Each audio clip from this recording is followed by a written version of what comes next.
Ya baik, selamat pagi. Senang sekali saya Calvin Yusang kembali berjumpa Anda dalam Sulut Bicara edisi hari ini, Rabu 12 November 2025.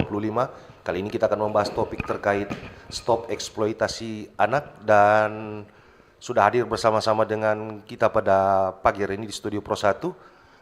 Saya sapa Bapak Pendeta Sony Tios Brand MTH. Betul Pak ya penyebutannya? Ya, terima kasih. Sekretaris LPA Sulawesi Utara dan Ketua Yayasan Pelita Kasih Abadi. Betul Pak ya?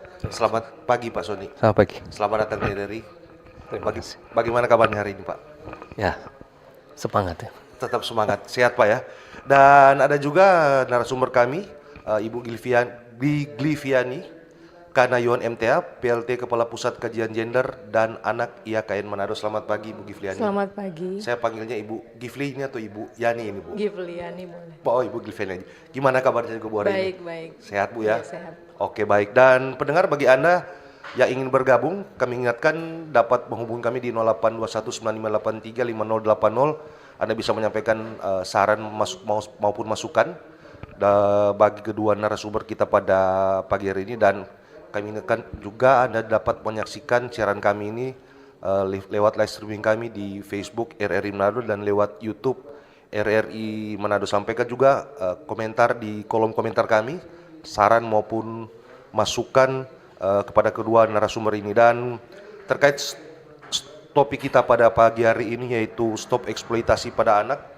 Kalau berbicara suara atau mungkin eksploitasi anak ini ya mungkin masih banyak mungkin ditemui kita di di jalan-jalan atau mungkin di wilayah-wilayah tertentu di mana masih banyak anak-anak yang sebenarnya masih usia sekolah, masih usia belajar, namun sudah terlihat mungkin berjualan atau sekedar menjajakan seperti tisu dan sebagainya maupun makanan.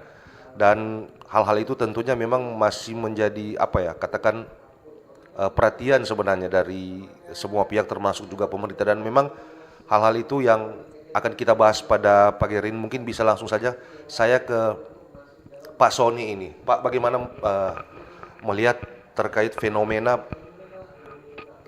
pekerja anak ini terkait dengan topik kita pada pagi hari itu, stop eksploitasi anak. Memang masih secara umum di sini Pak ya, tidak secara spesifik memang menggambarkan eksploitasi anak itu seperti apa.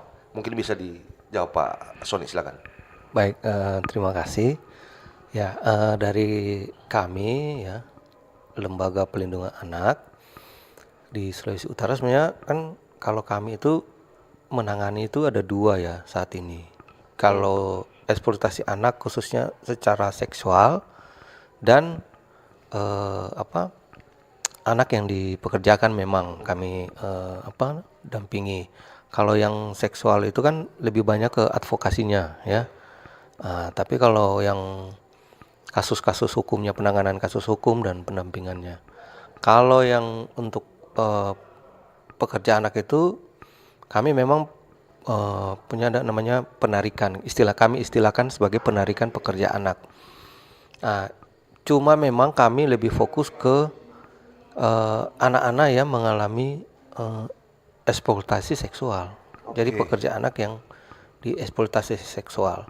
Nah memang kalau yang dieksploitasi secara sosial ekonomi itu, kalau yang seksual itu kan sebenarnya juga sosial ekonomi, bagian dari sosial ekonomi. Kalau yang secara fisik di jalan-jalan atau di perkebunan atau di tambang. Kalau yang perkebunan kami memang sementara melakukan asesmen ya. Sampai saat ini kami sedang asesmen di daerah Bolmong sana. Karena ada informasi tentang anak yang dipekerjakan di perkebunan. Di kelapa, tapi masih sementara sih sebenarnya kami melakukan itu. Kalau di Kota Manado sendiri memang kami tidak itu karena ya kami juga kan keterbatasan kalau semua kami mau tangani ya susah. Memang dulu kami terus terang sempat kerjasama dengan Dinas Tenaga Kerja. Itu dengan kerjasamanya dengan Kementerian Tenaga Kerja sih, tapi dilaksanakan oleh Dinas Tenaga Kerja Kota Manado. Selain Kota Manado ada Minahasa, ya cuma Bitung. Itu sistemnya memang waktu itu penarikannya anak-anak yang bekerja di jalan itu ditarik kemudian dimasukkan di dalam shelter. Oke. Nah, memang kendalanya kan di anggaran. Jadi waktu itu hanya bisa 3 bulan. Jadi proses 3 bulan itu bagaimana anak-anak ini dibentuk untuk ada kesadaran untuk bisa kembali ke sekolah. Artinya ada pembinaan Pak Sony ya Iya, di shelter itu. Iya, tujuannya dia mau kembali ke sekolah. Oke. Kami berupaya supaya dia menghilangkan keinginan untuk bicara tentang uang. Oke. Jadi fokusnya bagaimana dia mau sekolah dulu waktu itu. Nah, sebenarnya programnya cukup bagus ya karena berhasil menarik beberapa, ya bisa dibilang ya puluhan ya anak untuk bisa kembali ke sekolah. Nah, cuma kendala yang saya mendapatkan informasi sampai saat ini, anak-anak ini kan kalau orang tuanya tidak punya penghasilan, Betul. awal-awal ya berapa, kan ini kan 3 tahun ya di sekolah. Mereka kan itu kalau SD sampai 6 tahun ya. Yang menjadi masalah itu soal transportasi. Oke. Uang transportasi anak-anak ini mau ke sekolah.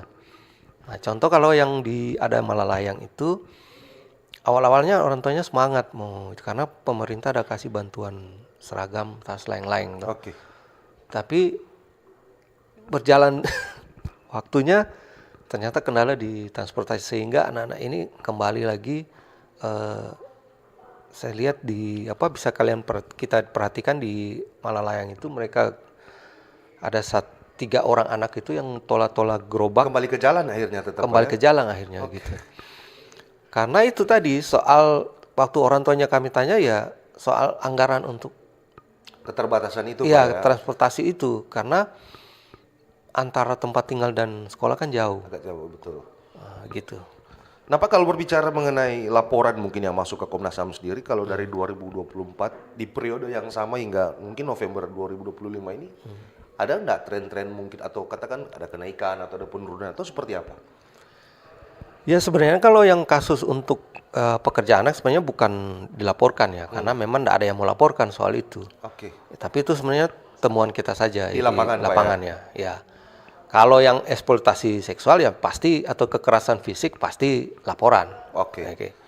Jadi kalau yang pekerja anak ya selama dia tidak mengalami kekerasan pasti tidak ada yang mau lapor gitu. Oke. Tapi kembali kalau yang mungkin Pak Sony sampaikan tadi, pekerja anak ini kan pengertiannya besar. Bisa juga yang bisa juga yang pekerja yang tadi mungkin Pak Sony sampaikan ya dieksploitasi secara seksual dan sebagainya. Itu juga kan mungkin apa ya? Kalau mungkin kita ketahui bersama ya faktor ekonomi juga itu sebenarnya jadi pemicu sebenarnya. Apakah ada laporan-laporan itu juga yang selain memang pekerja anak yang Pak Sony bersama tim mungkin dari Komnas PA itu bersama di instansi terkait temui di lapangan Pak Sony? Begini, kalau yang saya bilang tadi, kalau yang untuk secara eksploitasi seksual itu tidak ada laporan, tapi temuan dari kami dan teman-teman ya, teman-teman kami itu temuan. Nah, kalau dia mengalami kekerasan baru akan dilaporkan. Nah, temuan ini memang bicara eksploitasi kan pasti ada keuntungan didapat dari orang-orang yang memanfaatkan ini toh. Nah, memang kadang sulit untuk dapat diproses kecuali ada gerakan dari pemerintah dan kepolisian untuk melakukan itu.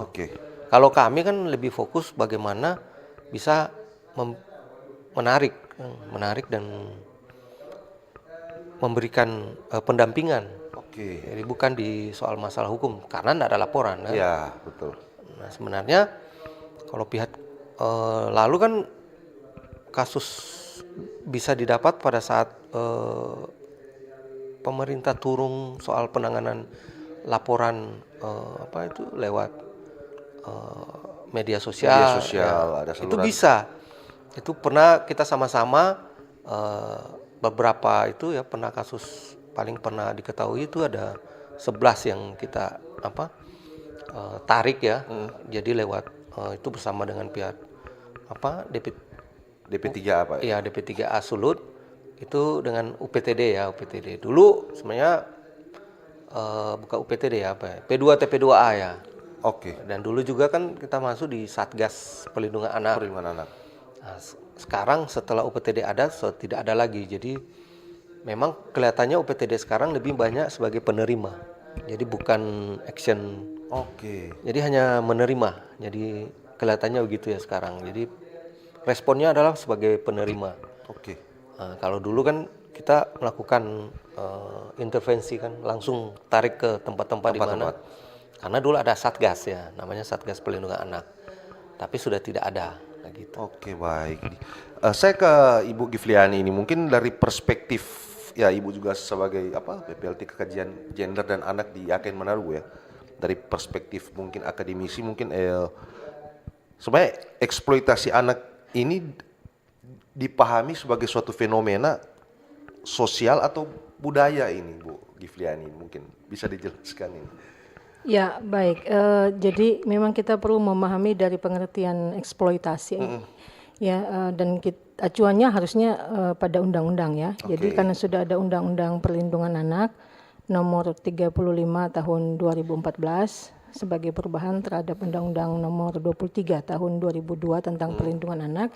Jadi mengacu pada apa yang diatur di dalam regulasi undang-undang itu tentang eksploitasi anak itu apa sebenarnya. Jadi dari pengertian itu eksploitasi itu suatu tindakan pemanfaatan termasuk di dalamnya juga pemerasan, termasuk dalam pendayagunaan tenaga anak yang kalau dilihat dalam kacamata perlindungan anak yang menghambat hak anak untuk bisa bisa tumbuh berkembang dan bisa mengembangkan talentanya secara optimal. Jadi kita harus melihat dari perspektif itu. Jadi ketika kita bicara tentang eksploitasi anak, kita harus melihat apakah ada perbuatan yang memang kemudian membatasi hak anak itu sebenarnya harus tumbuh kembang dan mengembangkan potensi yang artinya merugikan ada dalam anak itu dirinya sendiri yang akan itu Bu merugikan. ya. Iya. Baik. Jadi dilihat dari perspektif baik dari sosial bisa ada ya, dari perspektif budaya.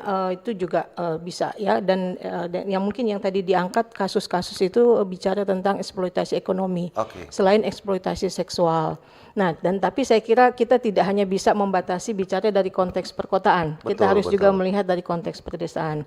Nah, data-data kalau kita lihat dari data yang dikeluarkan oleh baik survei BPS di Sulawesi Utara untuk tahun kemarin 2024 itu ada sekitar 2,07% pekerja anak untuk usia 10 sampai 17 tahun. Ya, nah ini kalau kita harus lihat jumlah berapa. Ini kita tidak bisa mengabaikan ya. Ini walaupun angka 2,07 tapi itu besar itu besar ya. Kalau kita lihat dari jumlah anak usia ya 10 sampai 17. Jadi kita tidak boleh menganggap enteng ya persoalan ini. Dan memang kalau kita hubungkan juga dengan undang-undang ketenagakerjaan di mana Indonesia sudah meratifikasi konvensi ILO ya. Jadi ada batas minimal usia. Untuk anak-anak itu diatur batas usia 15 tahun bekerja. Tapi itu ada syarat-syarat ya, tidak serta-merta langsung setelah 15 harus ada izin orang tua wali dan durasi kerjanya juga dibatasi dan ada syarat yang tidak mengganggu dia untuk bisa belajar atau sekolah. Ada beberapa syarat yang harus dipenuhi. Jadi ketika kita sudah tidak memenuhi hak anak itu untuk bisa tumbuh berkembang dan juga karena ada dampak yang sangat merugikan anak itu ya. Bisa menurunkan potensi dirinya, menurunkan martabat dia ketika anak yang masih usia anak lalu dipaksakan untuk bekerja.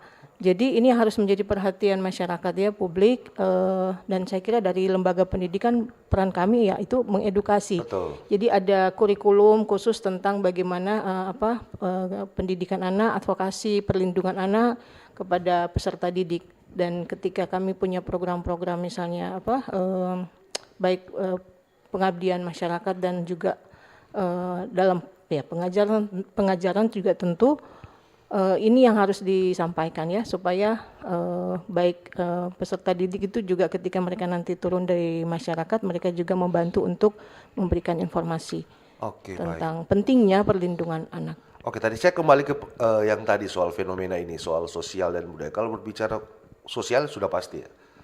Saya agak mungkin budaya ini, apakah memang sudah menjadi tren atau katakanlah apalagi di kota-kota besar ya, seperti kita ketahui bersama, memang makin kesini tuh kayak orang cari pekerjaan tuh susah. Bahasanya seperti itu. Mungkin yang disampaikan Pak Sony tadi juga terkendala kenapa kemudian anak itu dipekerjakan dalam tanda petik atau dipaksa bekerja oleh orang tua itu ya karena itu tadi Bu, fenomena yang selain memang sosial itu sudah jadi kayak kebiasaan katakanlah. Bahasa orang bilang cari gampang.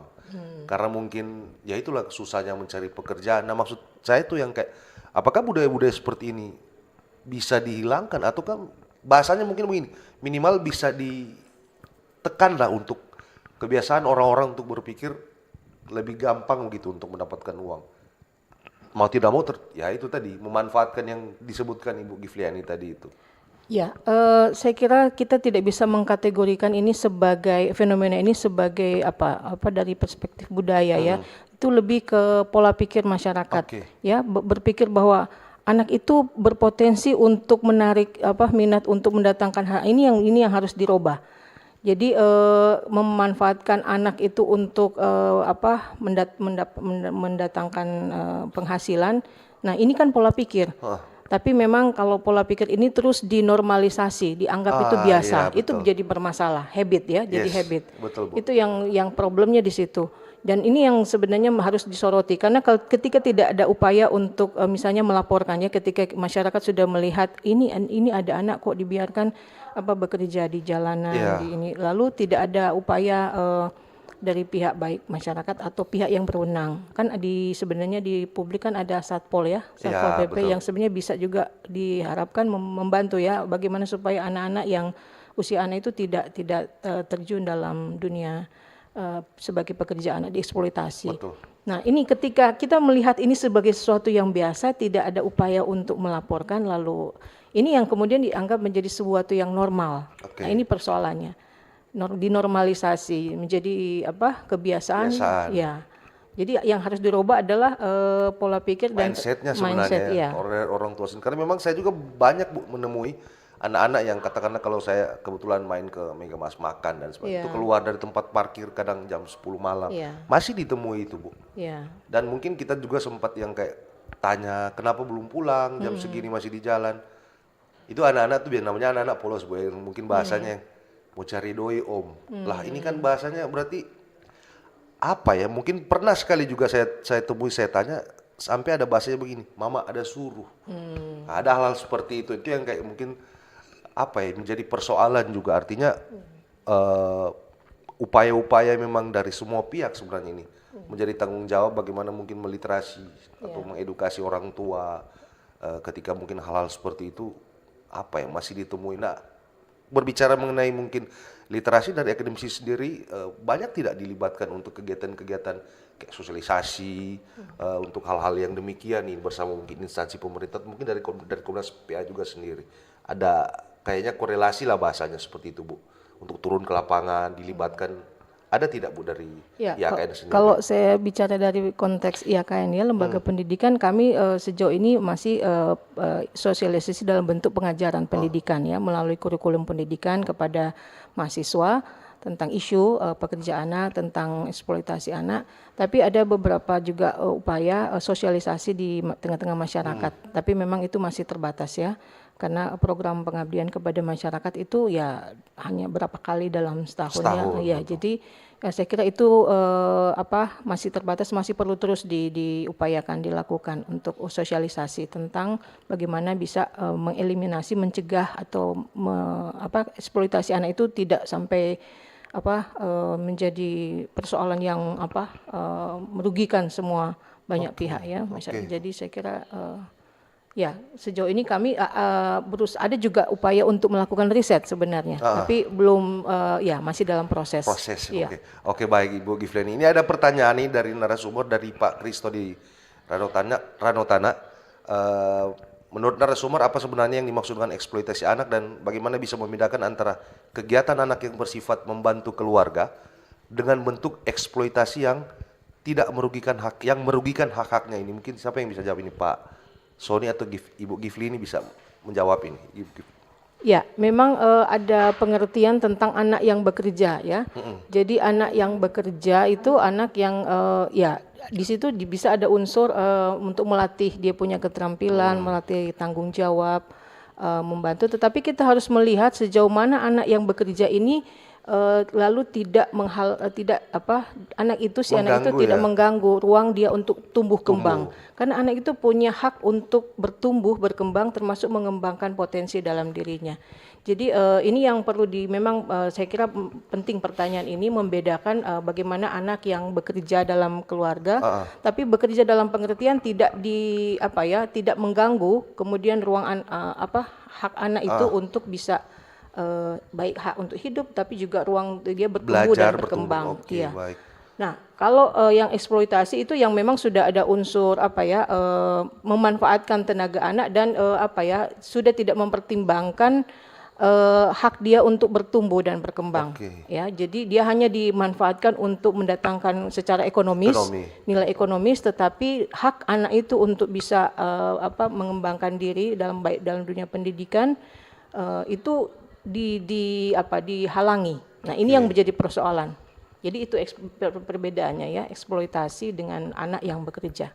Oke, baik. Nah, kalau berbicara tadi yang mungkin eksploitasi yang kemudian merugikan haknya, mungkin Pak Sony, kalau di lapangan seberapa sering ditemukan hal-hal yang bahasanya orang tua itu dalam tanda petik memaksakan lah itu, seperti yang tadi saya sebutkan, masih ditemui yang kayak di Megamas tuh yang jam 10 malam, jam 11 malam tuh ada anak-anak tuh yang memang masih ada, bahkan yang mungkin bahasanya minta-minta, sudah bukan lagi yang kayak jualan tisu dan sebagainya. Nah, kalau hal-hal yang ditemui di lapangan mungkin dari Komnas PA sendiri ada upaya-upaya tidak ada dari Komnas PA sendiri untuk bagaimana mungkin mengedukasi atau mungkin katakanlah memberi masukan atau seperti apa, Pak Sony? Ya, saya ingin sampaikan dulu bahwa sebenarnya kan bedanya itu eksploitasi anak itu yang tadi yang dia hanya sekedar seperti Ibu katakan tadi membantu, sebenarnya bisa dilihat dari anak ini bekerja di mana, di posisi mana. Kalau dia di dalam rumah ataupun dia hanya di ruko, itu ya mungkin bisa dianggap sebagai membantu orang tua. Ya. Tapi kalau dia sudah ada di jalan. Nah, itu kan sesuai dengan regulasi yang ada itu kan anak-anak yang bekerja di tempat yang berbahaya. Nah, istilahnya begitu ya kami. Dan memang banyak sekarang memang kami istilahkan sebagai eksploitasi anak yang terselubung. Kenapa bilang terselubung? Karena ini membantu orang tua. Betul. Kan? Jadi contoh berapa lalu anak-anak yang di lampu merah itu badut-badut itu, itu kan pemerintah pernah tertibkan, tapi akhirnya katakan, ini keinginan sendiri, dan sebenarnya itu yang terselubung karena menganggap mereka hanya berdiri di situ, padahal kan itu kan berbahaya di pinggir-pinggir itu. Harusnya itu ditarik, tidak boleh dibiarkan sebenarnya. Nah, kalau terkait soal pemaksaan tadi itu pasti semuanya itu terselubung yang dilakukan orang tua itu. Terselubungnya begini, anak mau ke sekolah tapi tidak ada uang transport. Kembali lagi ke tadi itu, Pak ya. Sehingga anak ini otomatis harus ikut bekerja, membantu untuk mendapatkan uang itu kan, uang transport itu. Nah, dari sekian yang kami dapat, karena mereka sudah berapa kali menikmati uang itu, akhirnya mereka lebih memilih tidak ke sekolah. Lebih baik menikmati hasilnya kan. Dan biasanya orang tua tidak memaksa untuk mengambil uang itu. Yang kami temukan kemarin di TKB, contoh di TKB, kami kan ada tarik 2 anak yang menjajakan diri. Itu kan orang tua sudah tidak mengambil uangnya karena menganggap ya kau urus diri sendiri lah. Padahal Berarti orang tua tahu tuh Pak ya, memang iya tahu memang karena kan itu tadi mereka mau ke sekolah untuk tapi tidak ada uang untuk ke sekolah kan. Sehingga mereka coba cari sendiri. Dan mereka dapat di nongkrong di TKB itu. Nah, itu kan ada waktu itu umur 15 ya, kita dapat 1 dan 1 umur 17. 16 masuk 17. Itu uangnya mereka memang untuk mereka sendiri. Nah, contoh satu kami dapat di daerah Kakas ya terus terang. Anaknya sudah tidak mau sekolah lagi. Dia lebih memilih angkat gelong ya, di jualan air. Karena badannya besar, jadi dia waktu itu kita tanyakan bahwa ini sudah ada untuk penarikan untuk kembali ke sekolah. Tanya bagaimana mau sekolah. Dia bilang sekolah asal siang. Dia mau pagi ya. Karena malamnya dia mungkin kerja ya Pak? Enggak sih, paginya dia pagi, kerja. pagi ya. Dia lebih memilih pagi untuk kerja. Karena kalau dia bangun pagi dia bilang pasti enggak bisa karena sudah kelelahan kan. Jadi kalau dia masuk siang dia bisa menurut dia. Nah, akhirnya ya dia sekolah dan sambil bekerja anak itu karena badannya besar. Dan memang kondisi keluarga ya memang rumahnya kurang karena masih pakai pitate begitu. Masih belum layak, ya. kurang layak. Jadi dia kerja sebagai pengangkat galon. Itu yang di daerah sana, Minahasa sana. Ada lagi yang waktu itu dia yang itu ya di Manado dia bentor di daerah Malendeng situ ya. Dia bawa bentor. Dia sudah tidak mau sekolah. Orang tuanya bilang sekolah aja. Cuman masalahnya dia bilang, kamu mau sekolah mau pergi pakai apa gitu kan? Dan mungkin sudah lebih katakanlah suka enakan mungkin sekarang sudah tahu cari diri sendiri mungkin. Ya itu tadi karena mereka sudah ada uang untuk dia kebutuhan dia sehingga dia menganggap sekolah itu sudah prioritas karena dia bilang ya lihat yang lain kan sekolah tetap tidak kerja. Kalau kita kan sudah bisa ada bentor gitu. Yang lalu kami sempat itu mau tanya mau tarik tapi dia menolak karena dia rasa bahwa dia sudah bisa hidupi diri sendiri walaupun umurnya waktu itu masih 16 ya. Dia sudah bisa bawa bentor sendiri. Dan orang tuanya ya tidak bisa apa-apa karena memang kemauan juga dari anak itu sendiri, Pak. Ya itu kondisi ekonominya. Orang tuanya waktu itu yang bapaknya sakit gitu ya. Jadi ya dia tidak bisa anak itu mau sekolah tapi itu ada syarat-syaratnya gitu ya. Saya kira itu ya pengalaman di lapangan. Jadi eksploitasi terselubung. Harusnya baik. Pemerintah sebenarnya hadir di situ kalau memang itu jadi bisa contoh di Malalayang itu sebenarnya tidak hanya dengan memberi seragam dan perlengkapan sekolah, tapi harusnya dia melihat mengklasifikasikan anak ini umur sekolah SMP atau SD. Kalau dia SMP kan berarti 3 tahun, selama 3 tahun harusnya dibantu kalau bukan orang tuanya tapi anak ini untuk bisa sampai di sekolah. Gitu. Tanpa harus mengeluarkan uang untuk bisa sampai ke sekolah. Nah, sekarang kan makanan sudah aman kan sekarang. Nah, tapi transportnya dia mau ke sana itu yang jadi kendala juga akhirnya. Jadi kendala. Nah, kalau pemerintah menyiapkan kendaraan umum sebenarnya bisa mengatasinya. Cuman kalau contoh ini di Minahasa Utara, saya sebutkan saja ya di Minahasa Utara. Karena kami LPA Sulut, jadi jangkauan kami se Sulawesi Utara. Minahasa Utara itu kendaraan umumnya ada salah satu kecamatan itu tidak ada sehingga anak-anak berjalan kaki. Antar desa, antar ke sekolah, untuk ke sekolah. Mereka cukup jauh karena ada berapa dia harus lewati 2 desa sampai di sekolah. Kendaraan umum tidak ada. Itu kan kalau dibiarkan terus, pasti kan anak kelelahan kan. Kalau berjalan terus, kalau uangnya juga saya lihat daerah situ rata-rata kurang. Pasti mereka akan berhenti sekolah untuk cari uang. Iya, betul sekali Pak Sodi. Ini semakin menarik ini pembahasan kita pada pagi hari ini. Bagi Anda pendengar masyarakat yang ingin mungkin bergabung, ingin memberikan saran masukan, saya ingatkan kembali dapat menghubungi di line telepon kami di WhatsApp 082195835080. Anda juga bisa menyampaikan saran maupun masukan lewat kolom komentar yang ada di live streaming kami di RRI Manado, Facebook maupun YouTube. Dan Pak Soni, Ibu Gifliani, kita lanjutkan pembicaraan kita pada pagi hari ini, namun kita jeda sebentar, tetap bersama kami. Kanal informasi dan inspirasi Terus Satu. Halo RRI. Halo RRI. Iya, halo RRI. Kami semua bisa sampaikan semua keluhan masalah atau informasi melalui SMS, WhatsApp, dan media sosial secara langsung di 0816 16 12 121 setiap hari Senin dan Jumat pukul 10 pagi sampai pukul 11 siang waktu Indonesia Tengah. Suarakan masalah Anda dan temukan solusinya bersama Halo RRI. Halo RRI.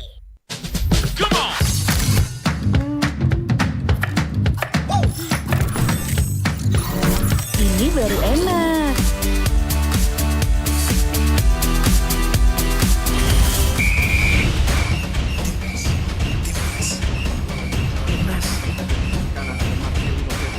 Bentar Mi. Ngapain sih, Pi? Ganggu aja. Lepaskan tengah. Masuk. Luar biasa selesai dari Witan Sulaiman. Mami, papi, aku baru aja diinterview di Pro 2 FM. Jadi F&B sekarang tuh macam-macam. Kalau sekarang kan kopi udah banyak. Ini baru enak. Aku di Pro 2. Tapi, Devi, Mau baca berita dulu. Aku di Pro 2. Jangan rebutan.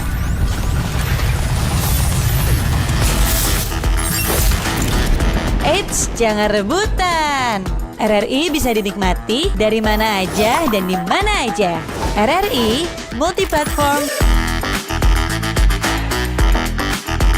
multi konten.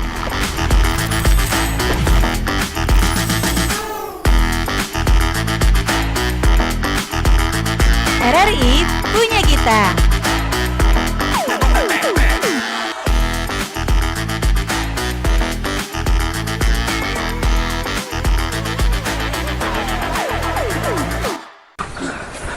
Man, terdoi dong.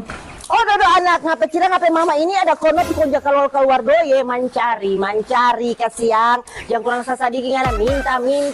Jadi anak muda yang cuma angkat kaki dudu banyak sebenarnya yang boleh ngoni mau baking kasiang anak. Ngana cuma mau dudu minta buka tangan inga lebih baik tangan di atas daripada tangan di bawah. Mencari nggak perlu jauh-jauh banyak. Apa perlu jadi mama?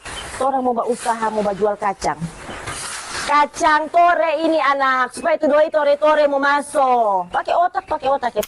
Kesuksesan tidak lahir dari keberuntungan, melainkan dari kerja keras dan ketekunan. Kanal informasi dan inspirasi Terus Satu. Ya, Anda masih bersama kami dalam Sulut Bicara di seri ini Rabu 12 November 2025 terkait topik kita pada pagi hari ini yaitu stop eksploitasi anak. Nah, mungkin sebelum kita langsung lanjut membahas terkait topik kita pada pagi hari ini, kita terima penelpon dulu. Sudah ada yang masuk ini di line telepon kami. Pro 1, selamat pagi. Halo. Oke, terputus kayaknya. Mungkin saya ke Ibu Gifliani dulu ini terkait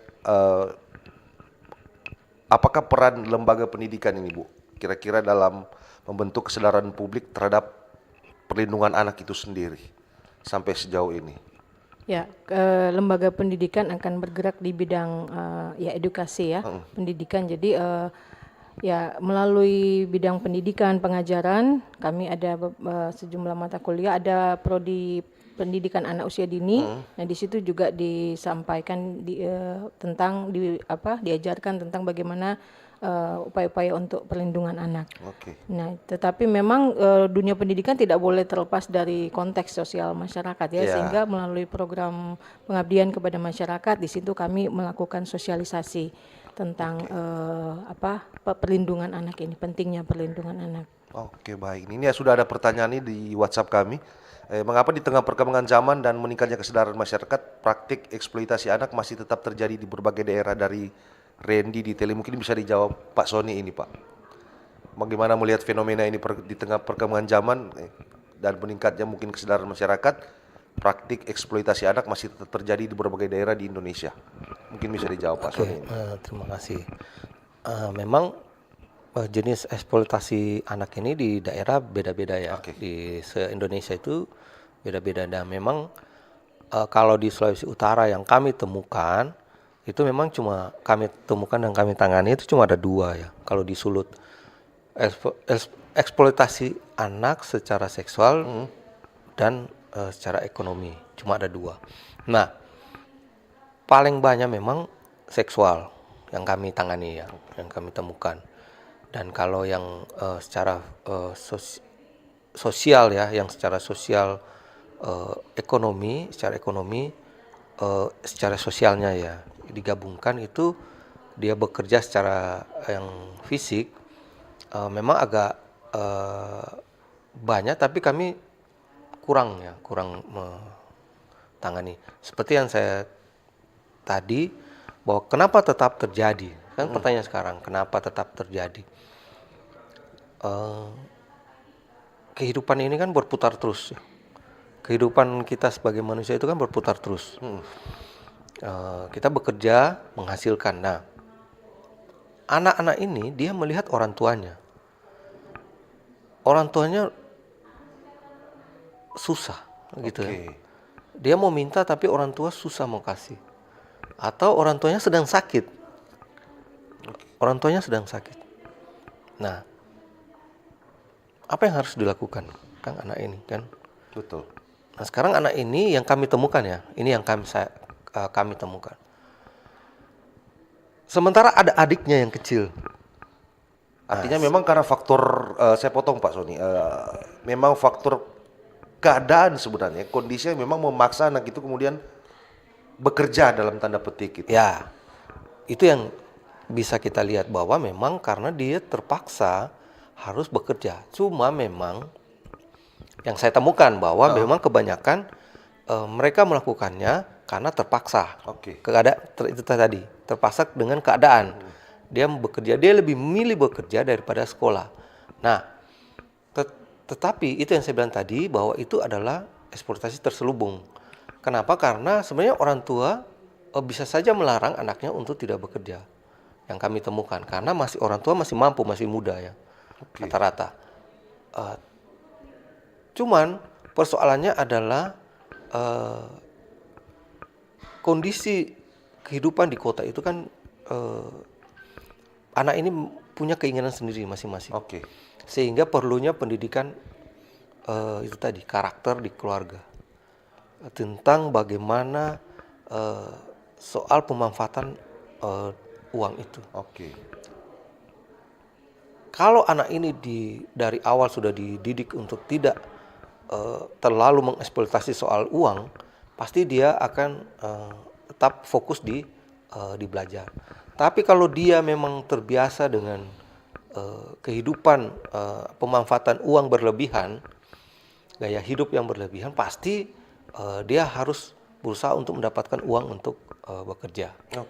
Nah, kalau dia dari keluarga yang bekerja keras, pasti dia akan bekerja anak ini.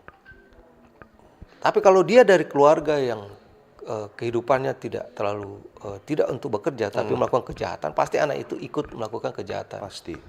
Nah, kami temukan di lapangan bahwa rata-rata anak yang bekerja karena melihat orang tua bekerja. Nah, mereka rasa sayang untuk meminta uang dan dia mau belanjakan, sehingga dia bekerja sendiri, lebih memilih untuk sekolah. Sehingga kalau Kalau yang di desa-desa itu sebenarnya fasilitas dari pemerintah itu sebenarnya itu lebih penting. Kalau kayak tadi transportasi umum, kalau itu disediakan, anak-anak pasti akan fokus belajar karena mereka tidak akan Mengeluarkan uang Pak ya untuk Iya. sekedar naik kendaraan. iya atau- naik kendaraan umum itu antar desa itu karena saya lihat cukup jauh ya antar desa untuk ke sekolah. Mereka jalan kaki dan bisa sampai. Apalagi kalau transportnya hanya satu atau dua. Tapi kalau dia ada lebih disediakan, pasti kan uang yang harusnya dia minta itu pasti dia tidak akan minta karena mereka sekolah kan. Apalagi sekarang sudah makanan gratis. MBG ada MBG. Saya tidak tahu sampai sekarang, tapi menurut laporan yang saya katakan di itu daerah itu belum ada kendaraan umum yang disediakan. Jadi pasti anak-anak masih berjalan kaki Oke. Sampai sekarang itu Pak. sampai sekarang, karena memang baru saya temukan baru di sana. Oh, daerah mana itu kalau bisa tahu ini nanti. Pokoknya di Minahasa Utara sana Oke. Oke, di baik. pinggir pantai gitu. Oke, baik. Di di daerah Kemah sana lah. Oke, baik. Ya, di Kemah ke atas itu. Nah, itu transportasinya kekurangan transportasi umum untuk anak-anak. Makanya sebenarnya bisa dilihat kalau kalian ke sana pagi-pagi pasti banyak anak-anak berjalan kaki itu ke sekolah. Dan agak jauh itu Pak. Iya. Ya. Bisa di kasat mata itu ya. Itu Oke. kalau itu penyebab kan. Kenapa tadi bilang kenapa masih ada? Ya karena anak ini mau ke sekolah saja jalan kaki jauh. Iya, betul. Jadi bukan soal kesadaran atau bukan soal eksploitasi, tapi ini anak ini memaksa dia untuk bisa bagaimana mau ke sekolah sementara kendaraan umumnya saja tidak ada kan. Oke. Nah, gitu. Akhirnya memilih jalur Pak Gojek jo, Pak Oke. Ojek. Lama-lama naik ojek, jadi toran jo yang rupa bagus ini Pak Gojek. Nah, gitu kan. Oke, baik Pak. Pas ini saya bacakan dulu ada satu pertanyaan ini dari Pak Pit di Teli mungkin kalau tidak salah ini. Jadi kampung-kampung masih banyak didapati anak usia sekolah yang berjualan kue basah maupun pisang goreng keliling kampung di jam sekolah. Nah, mungkin tanggapan siapa yang mungkin mau jawab ini? Ibu Gifri aja mungkin bisa jawab Ibu ya. Ya, tanggapan saya ini termasuk eksploitasi anak ya, karena mempekerjakan anak berjualan keliling kampung di jam sekolah. Artinya berarti anak itu tidak belajar, tidak sekolah. Oke. Sementara dia punya hak untuk mengembangkan diri untuk dapat pendidikan. Itu hak anak yang harus dijamin, dilindungi. Keluarga, masyarakat, pemerintah harus menjamin bahwa hak anak untuk mendapatkan pendidikan itu tidak dihambat. Nah, kalau melihat kasus ini kan berarti ini kasus eksploitasi anak. Oke. Nah, karena kalau kita bicara dalam konteks lebih luas pembangunan, kita berharap cita-cita ke depan bicara tentang Indonesia Emas, kita 2045. mempunyai generasi ke depan yang bisa punya pendidikan yang lulusan pendidikan yang mumpuni ya. Nah, ketika anak berpikir yang penting saya sudah tahu bekerja, dia tidak mau menyelesaikan pendidikan. Pertanyaan kita ke depan, kita mau menghasilkan generasi yang seperti apa ketika tidak lulus pendidikan. Jadi saya kira perlu juga disampaikan kepada orang tua ya. Oke, anak itu sudah punya kemampuan untuk bekerja, tapi harus dipikirkan hak anak itu untuk menyelesaikan studinya. Karena bicara jangka panjang ya, kita hanya tidak bicara untuk kebutuhan hari ini. Jadi saya kira perlu ya bagaimana masyarakat, orang tua terutama juga memberikan arahan kepada anak-anak supaya bisa menyelesaikan pendidikannya. Oke, baik. Kita mungkin terima penelpon ini. Pro 1 selamat pagi. Halo. Pro 1 selamat pagi. Selamat pagi. Ya, selamat pagi dengan siapa di mana ini, Pak? Halo. Ya, halo. Selamat pagi, Hendra. Dengan Calvin ini, Boots ini. Pak Boots. Oh. Selamat pagi. Selamat pagi Pak Boots. Silakan Pak Boots, apa yang ingin disampaikan ini atau mungkin ditanya ini? Saya memberikan pendapat seperti ini ya. Eksploitasi anak itu kaitan dengan ekonomi. Kaitan dengan ekonomi. Oke. Tetapi dalam hal ini pemerintah harus berperan. Pemerintah paling bawah berdasarkan tahu pasti anak-anak yang dieksploitasikan. Dalam tanda kutip ya, kalau anak bekerja hanya bekerja membantu cari uang ya tambahan di luar jam sekolah. Halo Pak Buts. Ya, Suaranya agak putus-putus ini Pak Buts. Mungkin bisa agak bergeser ke kiri ataupun ke kanan ini. Suaranya agak putus-putus halo. ini. Ya halo. Ya, Ya halo. bisa, Calvin bisa? Oke, bisa. Mungkin dipersingkat Pak Buts. Halo? Ya halo. Kalau dia bekerja di sekolah berarti dia membantu orang tua. Betul. Anak ini calon berhasil nanti, mereka bisa memanage itu, bisa bantu orang tuanya dalam keadaan susah. Jadi dalam hal ini pemerintah harus merekrut anak-anak ini masuk di sekolah rakyat. Oke. Jadi mereka turunlah, lihat anak-anak yang bekerja, melihat orang tuanya susah berarti ekonomi orang tua susah. Jadi harus dibantu double. Anak ini sekolahkan di sekolah rakyat dan orang tuanya diberi pengupahan. Jadi kami kira anak-anak ada rasa sayangnya pada orang tua sehingga dia bekerja di luar jam sekolah. Artinya setelah dia sekolah ya. Iya betul. Jadi kami kira itu. Oke, baik Pak Buts. Itu saja Pak Buts. Terima kasih Pak Buts yang ada di Minut. Ini siapa ini yang bisa mungkin menjawab ini? Katanya tadi kalau katakanlah berjualan atau membantu keluarga itu di luar jam sekolah itu bisa lah katakanlah, atau seperti apa ada tanggapan lain ini? Ya, mungkin saya juga mau merespon tadi menarik ya yang disampaikan oleh Pak Sony ya. Jadi tadi bicara tentang anak tidak bisa susah mendapat akses ke sekolah pendidikan karena dia harus ada transportasi. Melewati jarak gitu. Sehingga jadi pertanyaan bagaimana penyediaan fasilitas sekolah tempat pendidikan. Harusnya akses itu tidak sulit bagi anak ya, sehingga siapa yang harus berwenang tanggung jawab untuk bisa menyediakan fasilitas tempat pendidikan sekolah bagi anak. Yang tadi sudah ada masukan misalnya apakah sekolah rakyat ini bisa menjadi sarana solusi ya untuk bisa akses terhadap pendidikan itu bisa didapatkan oleh si anak sehingga dia tidak berhadapan dengan masalah transportasi yang jauh sehingga akhirnya dia memilih untuk bekerja misalnya ya. Nah, sementara tadi isu yang diangkat anak yang bekerja di luar jam sekolah itu masih bisa dibolehkan, tetapi jangan sampai dia jamnya harus diatur. Jangan sampai berjam-jam ya. Bahkan aturan ketenagakerjaan itu ada batasan minimal jamnya dalam 1 jam berturut-turut dia tidak boleh melebihi di atas 3 jam ya.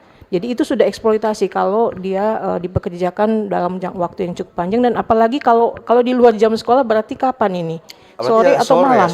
Sore atau sampai malam. Ini juga jadi pertanyaan karena ruang dia bekerja apakah ada jaminan rasa aman? Aman, betul. Ketika rasa aman itu tidak terpenuhi, keselamatan dia juga terancam. Nah, di situ harus menjadi diwaspadai. Berarti hak anak, bicara perlindungan anak ya kita ini itu tidak menjadi harus diperhatikan ya. Jadi saya kira tadi soal fasilitas pendidikan itu harus dipikirkan oleh pihak yang negara yang dalam hal ini pemerintah dan juga soal keselamatan, dan itu partisipasi masyarakat harus ada di situ. Jadi untuk menjamin keselamatan anak. Berarti yang disampaikan Pak Buts juga itu termasuk apa ya? Saya sepakat juga sebenarnya apa yang disampaikan Pak Buts. Ada anak-anak yang kemudian bisa dimasukkan ke sekolah rakyat tadi itu karena di situ juga kan disediakan fasilitas asrama kalau tidak salah. Apakah itu juga jadi solusi sebenarnya Pak Sony, Ibu Gifriani, bahwa anak-anak ini yang mungkin katakanlah minta maaf maksudnya masuk dalam kategori yang keluarga kurang mampu ini bisa mendapatkan fasilitas maupun pendidikan yang layak ini untuk masa depannya itu sendiri. Mungkin Pak Sony bisa. Saya respon ya tadi dari Pak Buts itu. Sebenarnya begini, kalau dia jualannya itu tadi seperti Ibu bilang tadi, jamnya dulu perhatikan begini. Cuman kan masalahnya begini, kalau dia sudah bekerja terus dia kelelahan, dia pasti akan pilih bekerja daripada mau ke sekolah. Kalau kelelahan kan, dan dia sudah punya uang, ya pasti sulit untuk dia kembali ke sekolah. Nah, itu bukan lagi membantu orang tua itu. Itu termasuk eksploitasi terselubung saya bilang tadi. Kemudian kalau sekolah rakyat, memang kita kan belum tahu bagaimana sekolah rakyat ini, karena kan baru mau di apa ini katanya di Languan itu kan. Kalau memang dia ada asrama, sebenarnya pasti targetnya itu dari yang anak-anak yang orang tuanya menerima PKH. Betul. Sebenarnya bisa ditarik dari situ. Rata-rata memang kalau saya temukan kemarin, semua anak-anak yang penerima PKH semua bekerja. Oke. Rata-rata enggak sekolah. Kalau orang tuanya menerima PKH pasti anaknya enggak sekolah. Yang kami temukan ya. Oke. Itu hampir semua mungkin 80% tidak sekolah dan bekerja. Oke. Apakah karena memang masuk dalam kategori apa ya, miskin ekstrim keluarga tersebut atau seperti apa? Itu saya bilang tadi. Bukan soal ekstrim, tetapi mereka bekerja, orang tuanya bekerja, tapi tidak cukup untuk membiayai anak ini. Anak ini kan butuh biaya-biaya lain yang tidak hanya sekedar makan minum. Ya. Pasti dia butuh lain. Begitu tidak ada, maka anak-anak ini mencari, melihat bahwa oh ini orang tua bekerja begini. Dia coba ikut. Dan dia temukan di situ. Nah, karena dia kondisinya, dia sudah mengalami kelelahan, dia lebih memilih bekerja daripada sekolah. Itu yang kejadian yang kami temukan. Karena memang masih banyak juga kata-kata apa ya, bahasanya kalau orang Manado bilang kan ngoni sekolah formo kerja, cari doi. Not orang ini nggak sekolah so kerja so ada doi. Nah itu yang mungkin bahasanya seperti apa Ibu Gifriani, Pak Soni jadi apa ya, semacam jadi katakanlah jadi satu apa ya, kebiasaan yang memang akhirnya bikin orang-orang itu jadi bahasanya cari gampang. Pikir-pikir mau sekolah bikin apa? Bikin lala mesti bangun pagi. Apalagi mungkin minta maaf kalau dia masuk kayak di keluarga yang memang orang tuanya juga mungkin yang strata pendidikannya juga mungkin hanya mungkin tamatan SMA misalnya atau tamatan SMP. Jadi ya memang anak-anak ini melihat ya apalagi kita mau sekolah. Papa misalnya cuma sampai SMP, SMA tapi tetap menghasilkan uang. Nah itu yang hal yang mungkin buat saya itu pribadi mungkin agak kayak menggelitik ini. Sebenarnya kan yang harus anak-anak itu jadi apa ya bahasanya tumpuan nantinya untuk keluarga, justru berlakukan hal yang sama seperti orang tua. Itu yang mungkin jadi tantangan sendiri sebenarnya, baik di akademisi sendiri, dari lembaga independen, pemerintah terutama, bagaimana kebiasaan-kebiasaan atau pola pikir mindset masyarakat ini bisa diubah ini. Nah hal-hal itu yang mungkin kalau dari akademisi sendiri melihat literasi apa ini yang mungkin lebih pas ini agar supaya di publik ini tuh paham bahwa punya kesadaran oh iya anak-anak tuh memang enggak bisa kalau memang harus sekolah minimal sampai usia 9 tahun 12 tahun itu untuk sampai lulus SMA paling tidak. Tanggapannya Ibu? Ya, memang itu menjadi tantangan yang terus-menerus hadir ya, dan disinilah justru peran tidak hanya lembaga pendidikan seharusnya. Ya semua pihak ya, masyarakat harus bersama-sama memberikan pemahaman bahwa pendidikan itu penting bagi anak. Itu adalah bagian dari hak yang harus dijamin ya. Jadi kalau kita berpikir ya anak enggak apa-apa dia bekerja saja, tapi kita lalu mengabaikan hak anak itu untuk bisa berkembang ya. Itu saya kira satu bentuk pelanggaran kalau ditinjau dari perspektif hak asasi manusia, itu kita sudah melakukan pelanggaran hak anak ya. Jadi ini yang harus dipahami. Walaupun memang betul kita berhadapan masyarakat yang secara ekonomi lemah, berhadapan dengan tantangan ekonomi. Tapi saya kira di sinilah literasi tentang pendidikan itu penting, itu hak.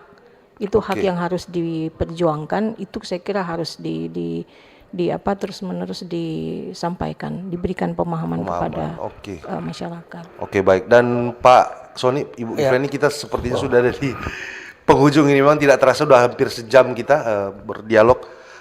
Mungkin ada closing statement terakhir ini dari Pak Soni mungkin duluan ini. Ya, kalau dari kami sih gini. Kalau saya merespon tadi juga itu bahwa sebenarnya di kampung-kampung itu atau desa-desa itu kan pemerintah desa itu bisa memanfaatkan dari dana desa itu untuk pemberdayaan atau mungkin memberdayakan. Bukan Mas, saya mau lihat bahwa mereka bisa menganggarkan untuk anak-anak yang ini bisa sampai di sekolah. mungkin bisa menyediakan transportasi umum yang bisa dimanfaatkan bersama sehingga anak-anak ini bisa sampai di sekolah. Sehingga anak-anak ini tidak membutuhkan dana lebih untuk bisa sampai di sekolah. Kemudian untuk perlengkapan sekolah, dana desa bisa dimanfaatkan untuk itu sebenarnya. Kan?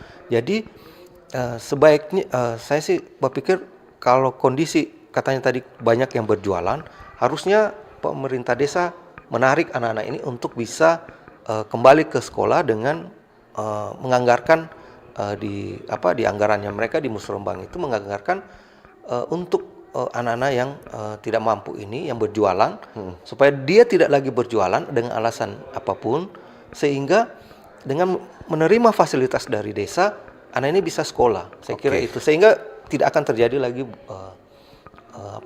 mereka berjualan di sekolah. Oke, baik Pak Sony.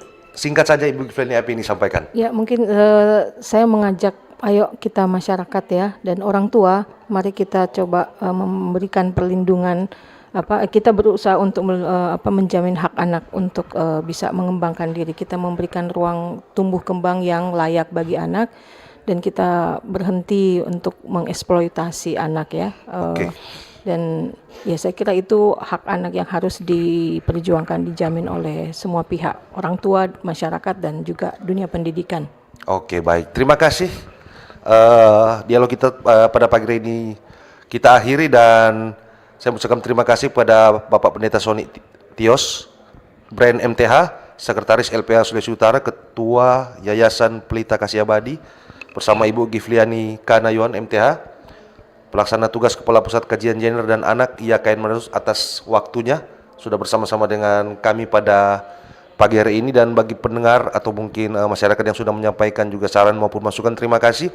Sampai kita jumpa lagi dalam Sulut Bicara edisi selanjutnya. Saya yang bertugas Calvin Wisang undur diri bersama seluruh kerabat kerja yang bertugas. Penanggung jawab Kepala LPP RRI Manado Bapak Dr. Adas Ashari Bahariwan mengucapkan terima kasih. Sampai kita jumpa lagi di topik yang berbeda. Selamat pagi. Bersatulah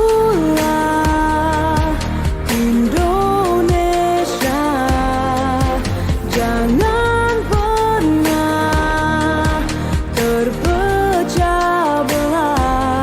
Walau kita berbeda, walau kita tak sama, Radio Republik Indonesia, kita Indonesia sesungguhnya.